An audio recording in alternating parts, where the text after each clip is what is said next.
안녕하세요. 즐거운 미술 수업 시작하도록 하겠습니다. 이번 시간부터는 타이포그래피와 공간이라는 수업을 진행을 할 것입니다. 오늘은 그 첫 번째 타이포그래피 기본편에 대해서 배워보도록 합시다. 오늘 준비물은 연필, 지우개, 학습지입니다. 연필이 없는 학생은 샤프를 준비해 주시면 되겠습니다. 조금 후에 우리가 타이포그래피, 쉽게 말하면 글자를 써볼 건데요. 글자 쓰는 것이 처음인 학생들이 많기 때문에 조금 후에 글자를 쓸 때 수정할 일이 많을 거예요. 그래서 볼펜이 아닌 수정이 가능한 연필이나 샤프를 준비해 주시면 되겠습니다. 자, 그럼 지금부터 수업 시작하도록 하겠습니다. 타이포그래피가 과연 무엇일까요? 아까 선생님이 간단하게 이야기했지만 글자를 의미하는데요.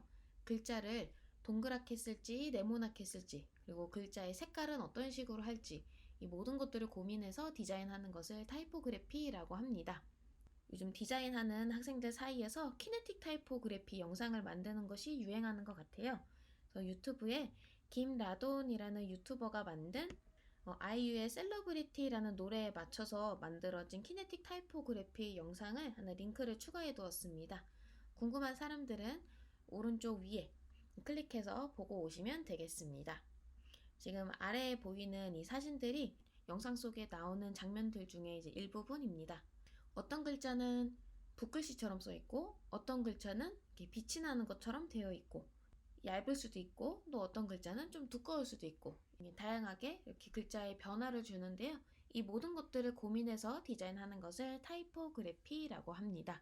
자, 그럼 학습지에 정리해서 적도록 하겠습니다. 첫 번째, 타이포그래피의 개념입니다. 개념이란 뜻을 의미합니다. 타이포그래피란 활자나 글자 서체를 어떻게 배열하고 어떻게 디자인하는지에 대한 모든 것들을 타이포그래피라고 합니다. 여기서 활자랑 글자를 나누었는데요. 글자는 그냥 우리가 손으로 쓰는 거, 그런 것들을 글자라고 보면 되고요.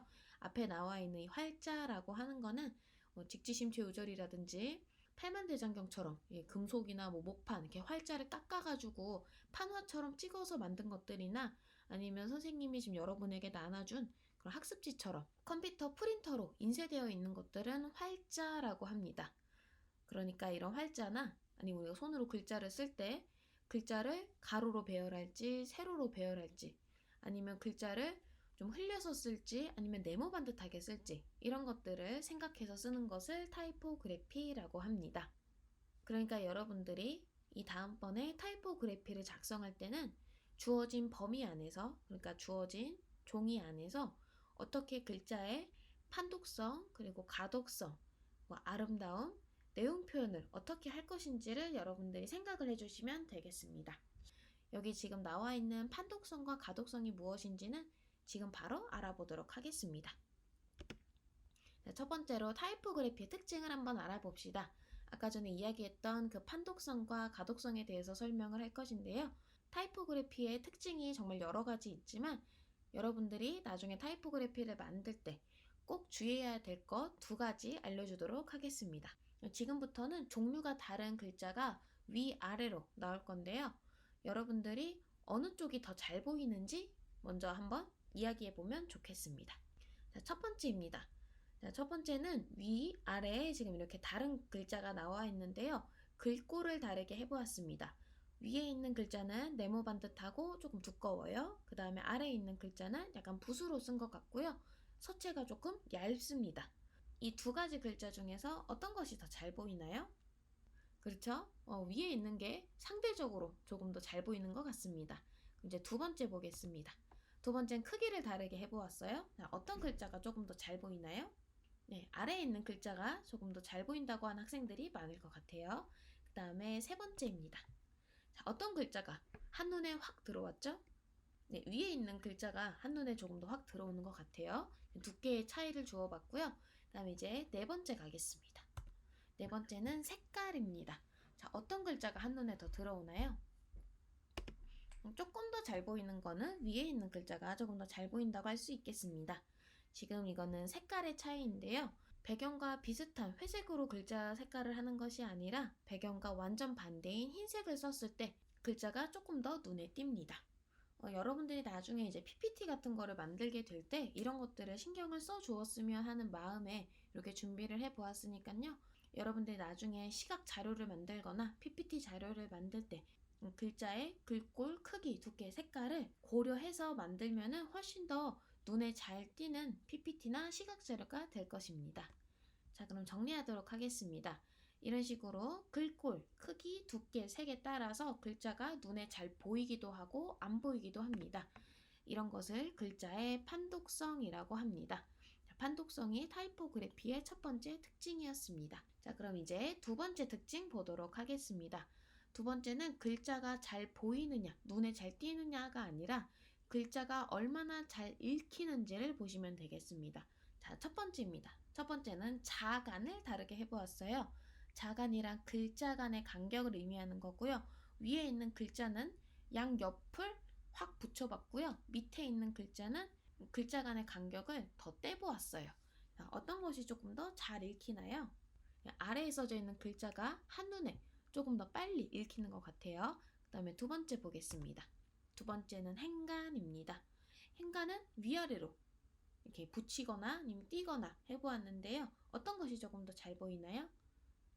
네, 아래에 있는 게 조금 더 잘 보이고 잘 읽히는 것 같아요. 그 다음에 세 번째는 정렬입니다.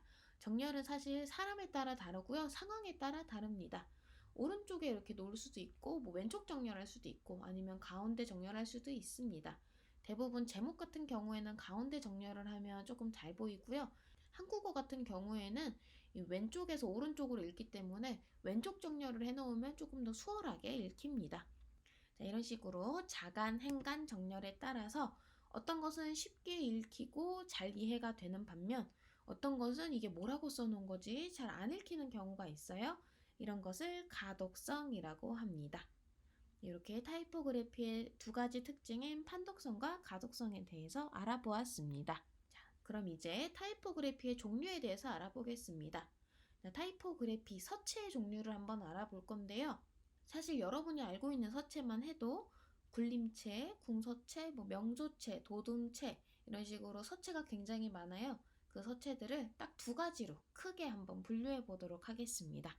자, 첫 번째는 이렇게 생긴 서체들입니다. 자, 서체들이 조금 비슷해 보이지 않나요? 이 다섯 가지 서체 전부 다 다른 서체를 썼는데요. 공통점이 있습니다. 자, 공통점을 한번 찾아보면 좋겠습니다. 자, 공통점 한번 생각해 보셨나요? 자, 이 다섯 가지 글자들의 공통점은요. 꼬리가 없는 네모 반듯한 글꼴이라는 공통점이 있었습니다. 자, 이제 학습지에 적으시면 되겠습니다. 이렇게 네모 반듯한 글꼴을 한글에서는 고딕체라고 하고요. 그다음에 영어로 이렇게 써져 있을 때는 산세리프체라고 합니다. 굉장히 다양한 서체가 있는데요. 이렇게 네모 반듯한 서체를 대표적으로 한국에서는 고딕체, 그다음 영어로는 산세리프체 이런 식으로 이야기를 합니다. 일반적으로 이런 고딕체나 산세리프체 같은 경우에는요. 이렇게 판독성이 높습니다. 일반적으로 판독성이 높아요. 그러니까 눈에 잘 띈다는 이야기입니다. 두 번째 서체 보도록 하겠습니다. 두 번째는 이란 서체입니다. 여기에 있는 다섯 가지 서체들도 전부 다 다른 서체예요. 하지만 공통점이 있습니다. 한번 찾아보겠습니다. 자, 공통점 찾으셨나요?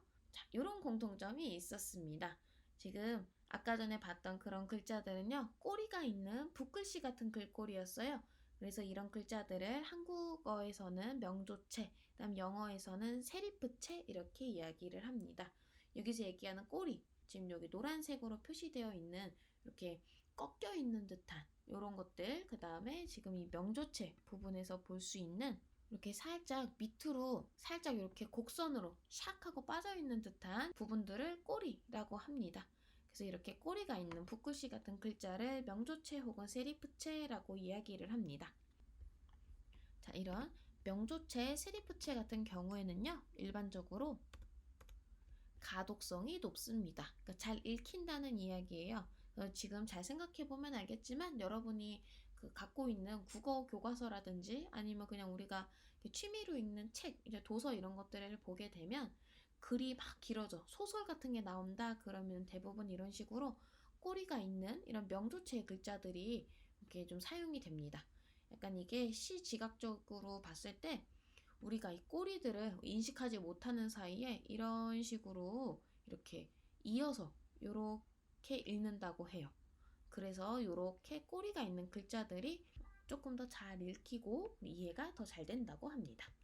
네, 그러면 타이포그래피 이론은 여기까지 알아보고요. 지금부터는 타이포그래피 연습을 해보도록 하겠습니다. 자를 들고 학습지에 있는 사랑이라는 글자를 써보도록 하겠습니다.